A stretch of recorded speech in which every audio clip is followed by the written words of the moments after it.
What is up, everyone, and welcome back to another episode of the Talk of the Ring show.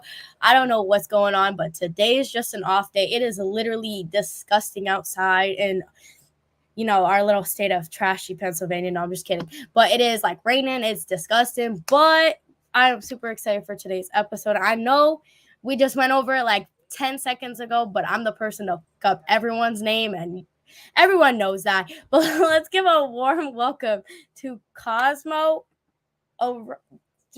Yeah. Cosmo Orion. Orion. See, there you go, guys. Let's give a warm welcome for him. A round of applause. How are you today? Thank you. Thank you for having me. I'm good. Thank you. How are you? Of course, I'm good. I mean, I'd be better if I was in like a nice warm state like Florida, but it's cool.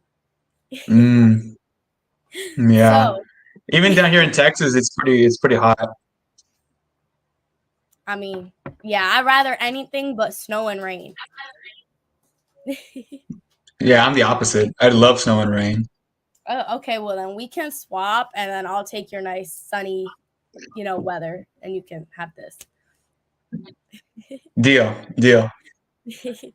All right, so I always start with who or what got you into wrestling? I want to say my cousin got me into wrestling. I remember I was like really young, probably like 6, 7 years old, and we were just flipping through channels, right? And we just flipping channels, seeing what's on TV, and all of a sudden we see like Rey Mysterio pop up. And I was like, who's that? Who's Rey Mysterio? Why is he like jump down on the rope so across the ring? So I told my cousin like to keep it on the channel, like what is that? And through Rey Mysterio, through SmackDown, I got hooked like immediately on WWE, and I've been watching wrestling ever since. So it's either my cousin got me into wrestling or Rey Mysterio got me into wrestling. One of those two. Okay. So you're still obviously probably a Rey Mysterio fan till now, right? Oh yeah, for sure. He is one of the greatest wrestlers of all time. No, absolutely. So how do you feel about his son? Because I know, Dominic can go one of two ways. Yeah, so I don't know how to, like, I like Dominic. I think he's a cool character. I like what he's doing, but I feel like if he had gone a different route, he could have been a lot better than how he is now. Because I feel like if he would have taken the same route that his dad did, it would have been probably at the level of somebody like Dragon Lee, But I think for him to go straight to WWE and to train there and to debut over there, especially during the pandemic, like given the cards that he's been dealt, I think he's doing pretty good. Yeah, I mean, me personally, I love the Judgment Day. I love Dom. He's my number one. I know my dad is like, he's all right. And then my aunt's like, no, Dominic sucks. I'm like, yo, get out. We're supposed to be related, but you can go. Yeah. Mm-hmm. So now, if people don't know, are you a heel or are you a face? Up until very recently, I was a heel, but for the majority of my short career, I've been babyface. Yeah. Okay. I say it on here all the time. I can usually tell when someone's a heel or a face, and by like your promos, by your work, I'm like, no, this man he has to be a face. There's no way he can be a heel. Yeah, I've gotten that a lot too. People are saying like you're so naturally babyface, you're so naturally just like likable, which I appreciate, but I feel like I've had the most fun being a heel just because I was kind of like a goofy, like sarcastic, smart ass type of heel. So, I'm doing a little bit of both. Yeah, I mean, you could probably still be a face and do some of those smart ass remarks and stuff, but so Yeah. What would you say is your favorite thing about wrestling? I don't know actually. Well, I do know, but I don't know how to put it into words because there's something about pro wrestling that is so unique to any other thing in the world because it's sports, it's acting, it's performance, but at the same time it's not like any other sport or any other performance. And so it's incredibly unique in and of itself.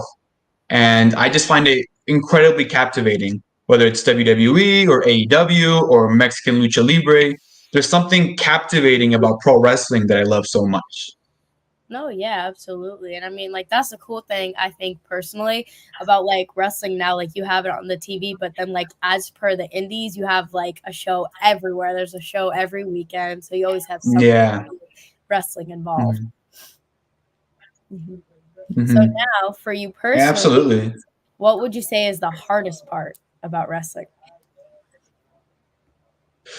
The hardest part about wrestling, and I guess in my case, being a wrestler, is just trying to like get your name out there and get the ball rolling. Especially for guys like us here in El Paso, Texas, we're so isolated from the rest of the country, even like the rest of Texas. I think the closest big city is about 7 hours into Texas, and you get to Dallas. Or you can go 6 hours the other way and get to Phoenix.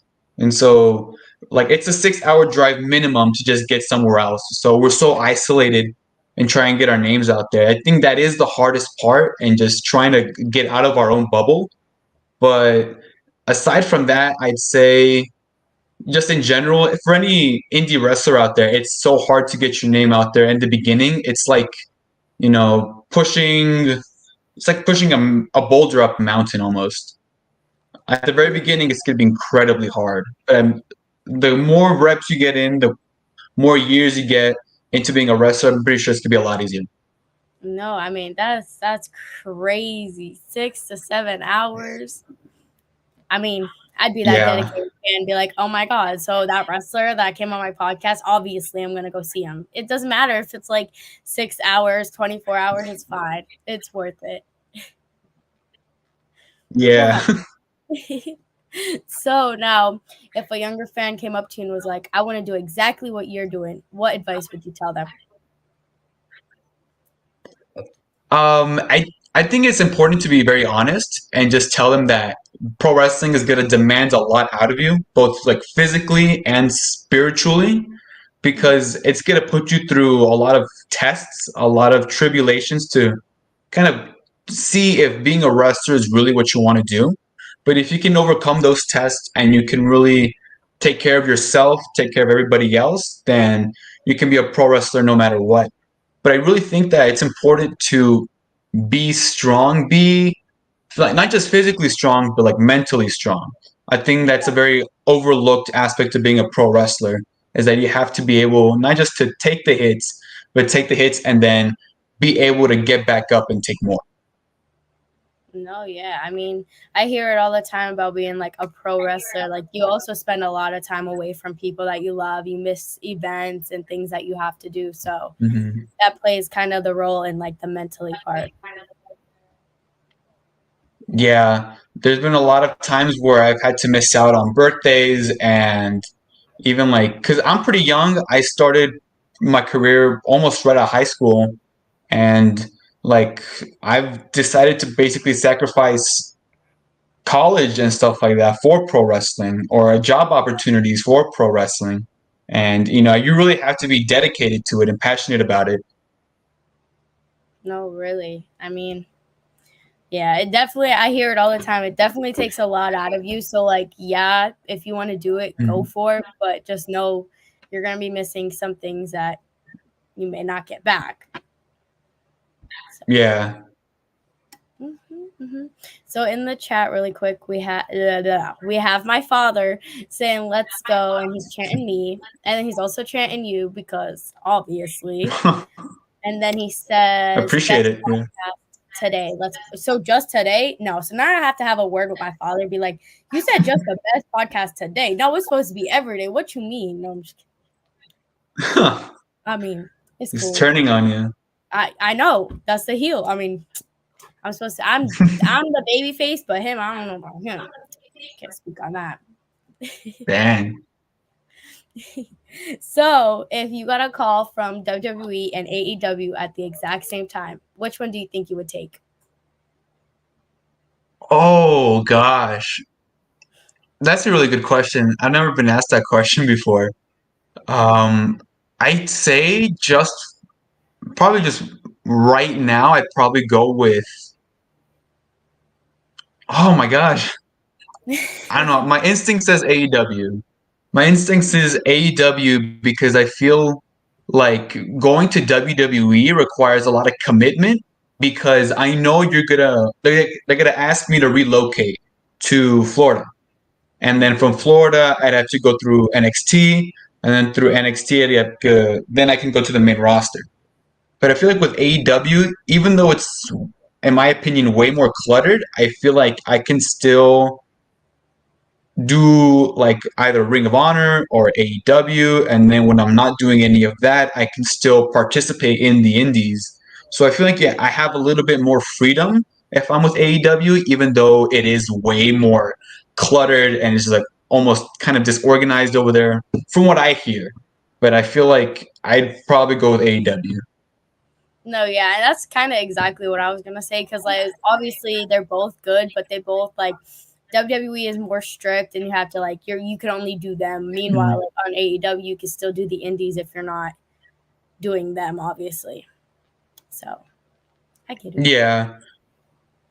So then Mhm. my father tries to say best podcast alive streaming.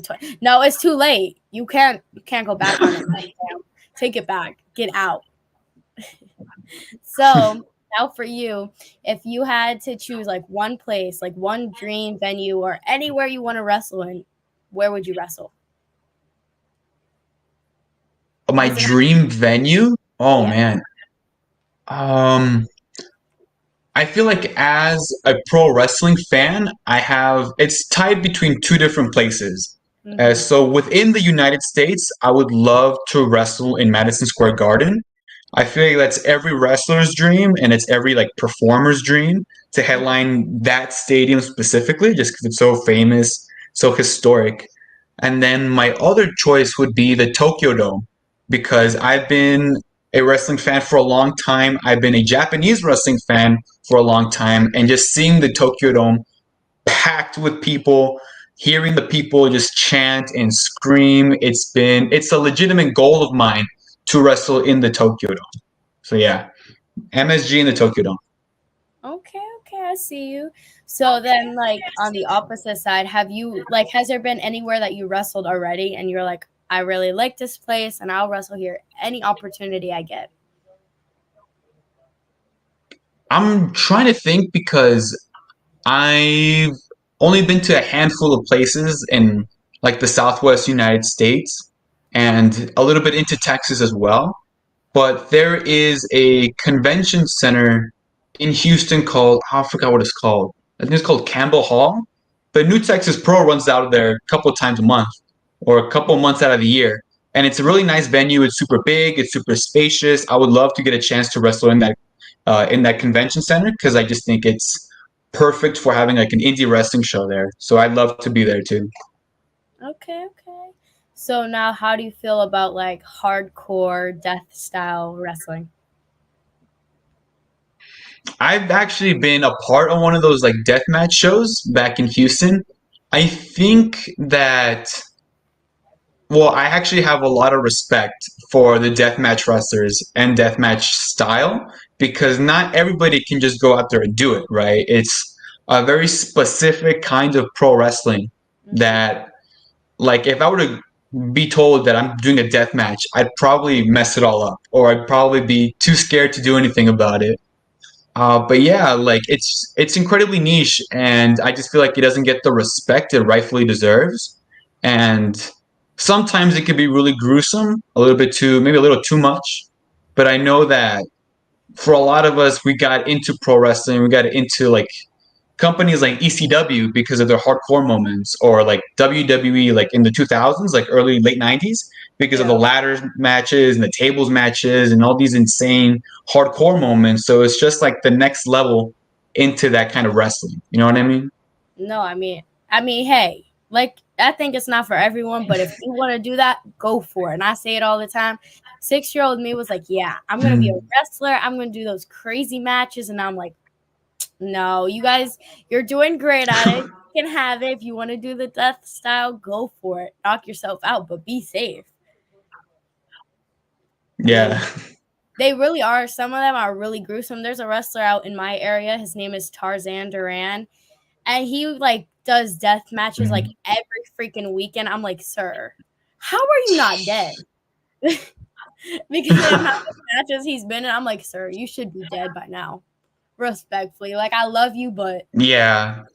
you do a lot of crazy stuff. That's the thing about like Yeah, that's the thing about a lot of deathmatch wrestlers is that their passion for pro wrestling and their passion for deathmatch wrestling is so intense that they're willing to go out there like week after week, even like multiple times a weekend just to have these death matches and like expressing themselves through this art. Like it's insane, but it's so insane that you have to respect it.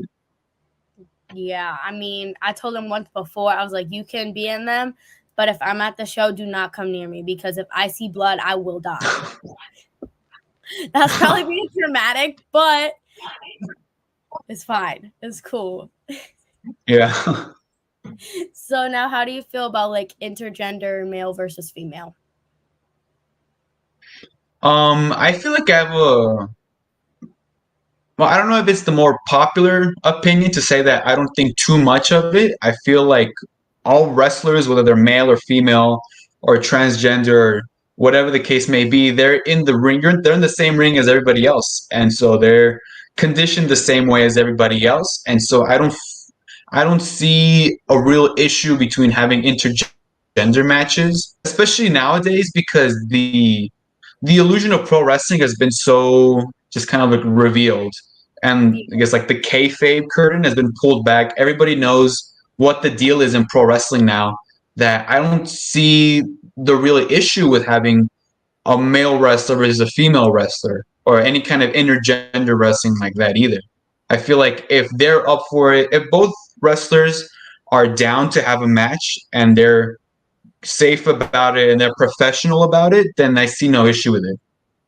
No, I mean, absolutely. I mean, I think personally for me, it has to be like, it has to make sense because you're not going to have like a 6-foot man facing like a 5'2" female. But if it's a storyline and it makes sense, for it. Knock yourself out. So, do you think it's going to be like an age thing, an injury thing, or a mindset thing that causes you to retire or call it quits? Oh my God, I just started. Okay, for future references. I feel if I were to choose, it'd definitely be more of like an age thing because but even then, like I plan to wrestle way into like my 50s or like my 60s if I could. It's just a matter of retiring when the body tells me that it's okay to retire, but also so I still have enough energy and enough strength and mobility to like do whatever else I want after retirement. Because there's a wrestler named Jushin Thunder Liger, and I think he had his last match when he was 52 years old, but he looks great. Like he could still go. And I know there are wrestlers out there like Christopher Daniels and AEW and Ring of Honor. Like he was in his almost like late 40s, and he'd won the world title, and he could still go. And so like guys like those give me a lot of confidence, and they give me a lot of motivation to follow this career path well after my prime. I feel like if I just played smart and I just take care of myself in the long term, I could retire when I'm like I want to say like 55 to 60, somewhere in that age bracket. No, definitely. I mean, yesterday out here, I just saw a wrestler, ECW legend Shane Douglas wrestle, and he's like 59 years old. I was like, please don't die. You've been doing this for like a million years. Do not die now. But I think if you physically can do it and mentally can do it, go as long as you can. Yeah, I feel the same way. Especially my big thing right now is like to take care of myself so that I can wrestle like in a high rate and a high level well into my 30s, 40s, and hopefully in my 50s. So yeah. Okay. So now, do you have like a certain warm-up you do before you come out the curtain? I always try and be as calm as possible because it's so easy to get so like in your head about things, especially when you're worried about like the crowd or you're worried about like, oh, what if I mess up out there? What if I look like an idiot? What if I hurt myself? Like all that internal dialogue is just gonna mess with you, and it's just gonna cloud your brain up. So before every match, I always try and stretch. I take deep breaths. I try and be as calm as possible, so that I can be as confident as possible going into the match. I never try and like exercise or even do like a quick like cardio warm up, just because I feel like it's gonna get me out of breath before I should be out of breath. You know what I mean? So I just try to like conserve all my energy and be as calm as possible before I go out there. Okay, okay. So now, do you ever find yourself being like a self-critic if you watch your matches back and be like, "Oh my God, why did I do that?" or "What was I thinking?" Yeah, I think that's my biggest weakness actually, is like I nitpick myself, only myself too. Like, because obviously before you go out there, you have this like perfect idea of what you want to do inside your head, and you just want to translate that into the ring. But everybody's just human, like we're not perfect machines. So we Yeah, go out there, we try and replicate it, and it doesn't go as planned. And then yeah, you like nitpick and you beat yourself up over it. But I learned like a while ago that like you can nitpick, but you can't be so hard on yourself, because then you're gonna discourage yourself, or then you're just gonna make yourself feel bad, and you're not gonna give yourself that room to grow, that room to like even like experiment. So like if I wanted to do something and I tried it and it didn't go well, I can either nitpick myself and be like, oh, that wasn't perfect. Why didn't I do this? Why did I do that? I can be like, what's a different way that I can approach this? Like, how can I do this? How can I set this up differently but still have the same result? So it's just a matter of giving yourself that like that breathing room to experiment and to see what else you could do, and you can grow from that. And I think that's more important than to criticize yourself. no, yeah, I get it. I mean, I would say the same thing. In the beginning of the year, I did like ring announcing kind of, and I was like, "Oh my God, this is terrible. I'm Mhm. gonna fail. Everyone's gonna notice." And at the end of the day, everyone's like, "You did great." Nobody even like can tell when you Yeah. messed up as bad, and it's done. It's over with. But Mhm. you just learn from that experience and use it towards future references. So Yeah. That's the other thing too. Like you're gonna be the worst critic to your own work, but when you show it to other people, like they're only gonna see the finished product. They're not gonna see like all the steps you took to get there, and they're not gonna see like what could have been or the little mistakes that you did that you caught. It's like people are only gonna see what like the finished product is gonna be, and it's most likely than not they're gonna like it a lot or they're gonna love it even. So it's really just getting that second opinion from somebody else to realize that maybe you didn't mess up as bad as you thought, and you just kind of in yeah, your own head about things. no, yeah, absolutely. So now, speaking overall, it could be WWE, AEW, but big time. If you could face anyone, who would you face? My dream opponent is AJ Styles, and I'm really rushing my own career so that I can get to a point where I can wrestle AJ Styles before he retires or before I retire, whichever comes first.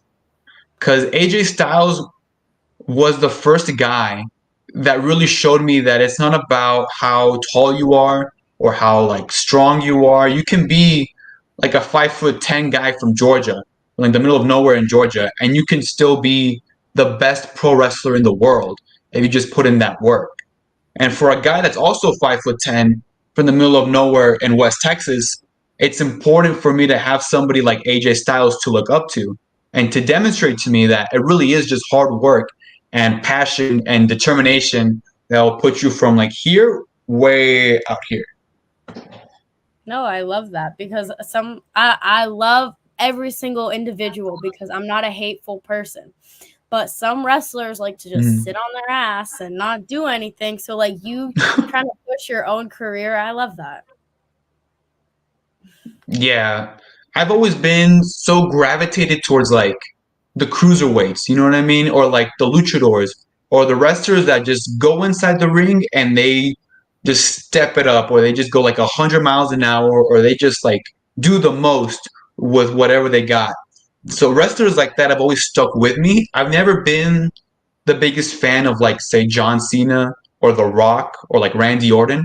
I've always been more of like a Rey Mysterio guy or an AJ Styles guy or now more recently like a Kenny Omega guy, just because they go inside the ring and they just go balls to the wall and they have the most incredible match I've ever seen. And that's the kind of wrestler that I hope to be and that I hope I can grow into to someone like an AJ Styles or a Kenny Omega.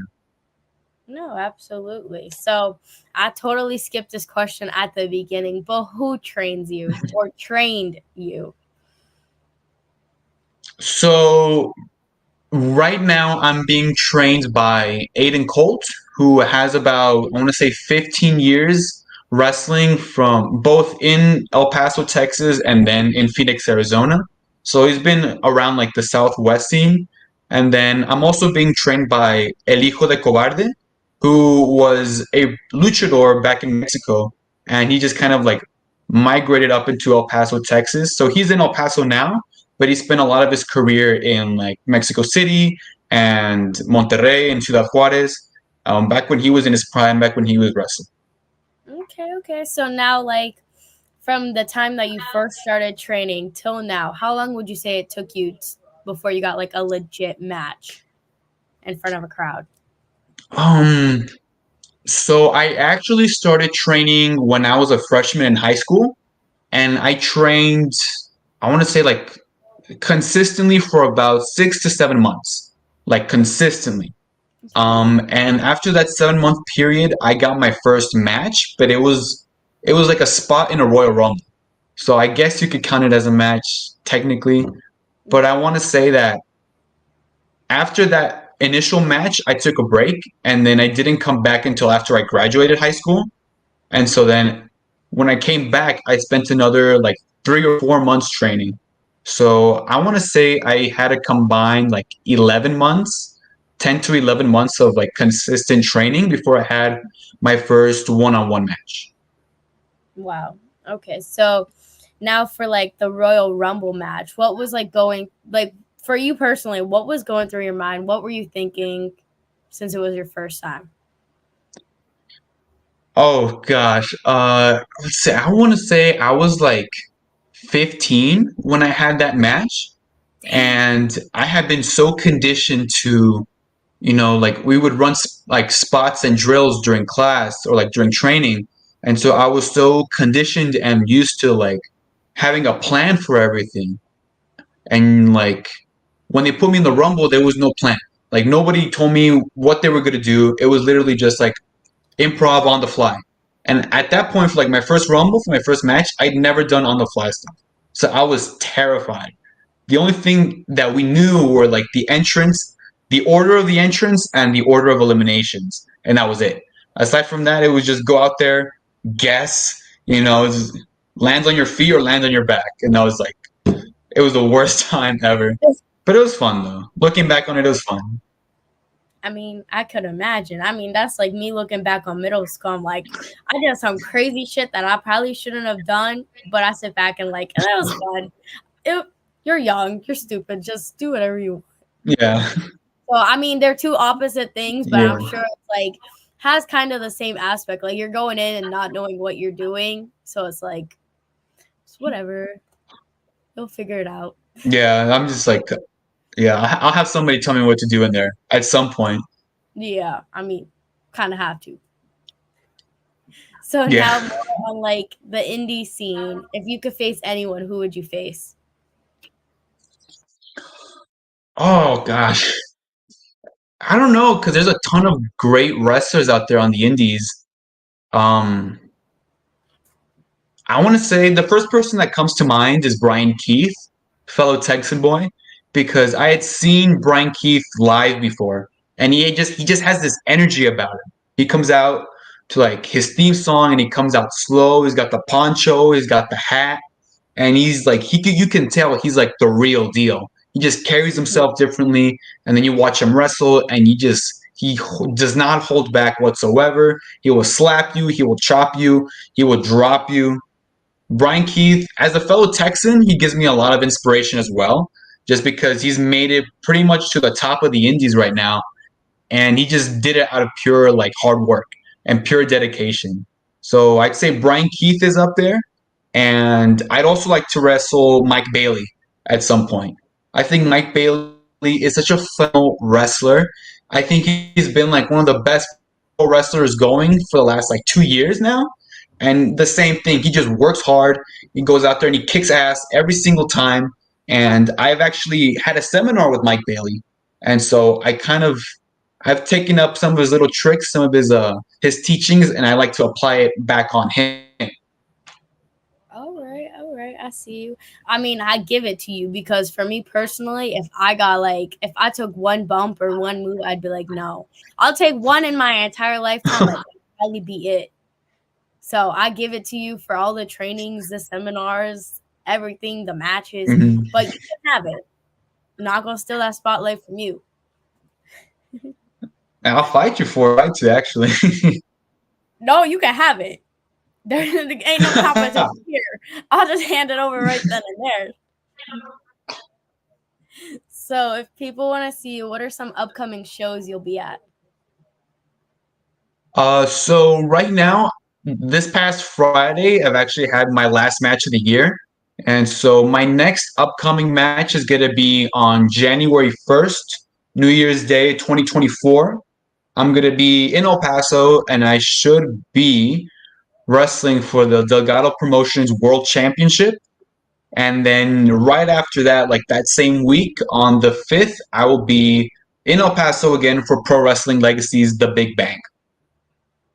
All right, fun. So now, for people that aren't in the Texas area, where can they find you on social media?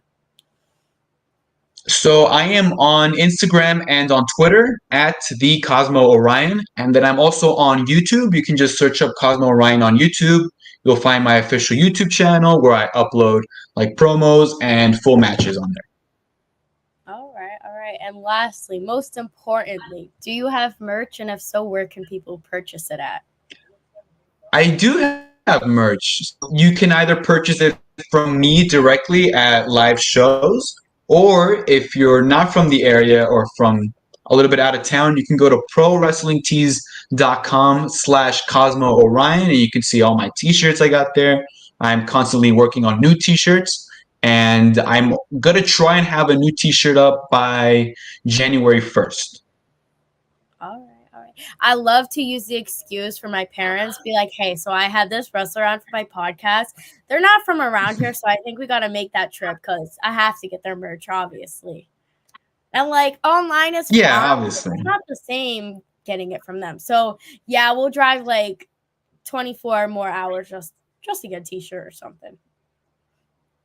That's fine. Yeah, I also have like exclusive merch if you buy it from me in person. So I have like wristbands, I have stickers, I have 8x10s. I'm trying to get some patches done. So if you're in the area, you get exclusives. So yeah. All right. So my dad is listening. Dad, you heard that?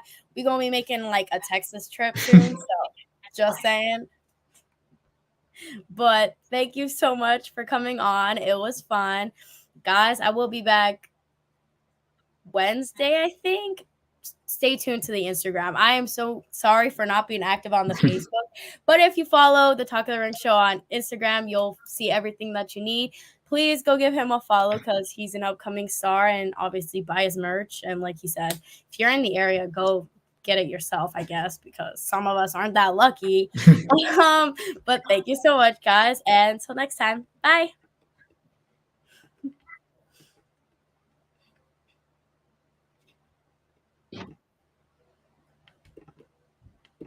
Oh my god. There's like a gap. It's live. It's not live.